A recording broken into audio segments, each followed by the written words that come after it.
Hello, hello sa aking mga karakaters dyan, sa aking mga messes, sa aking mga best friend, mga kumari dyan. So, eto na nga at nagbe-birthday yung aking bunsong kapatid, 50th birthday niya. So, sumunod siya sa akin, siya yung sumunod sa akin, ate niya ako.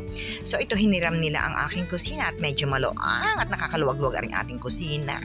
Kasi sa kanilang bahay ay, Diyos ko po, man din ay masikip. So, sabi ko, pwede nilang gamitin aring aking likuran na may kusina rin. And then, syempre, eto, nag-bake din ako ng cake. O, diba maganda? O, ayan ang binake ko. Libre yan. Sabi ko, yan na lang ang regalo ko sa kanya.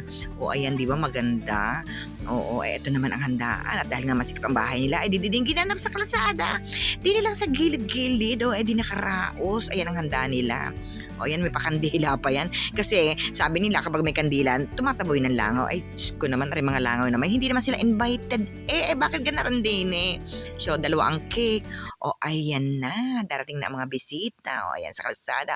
Okay, babush mga kamari ko. Bye-bye.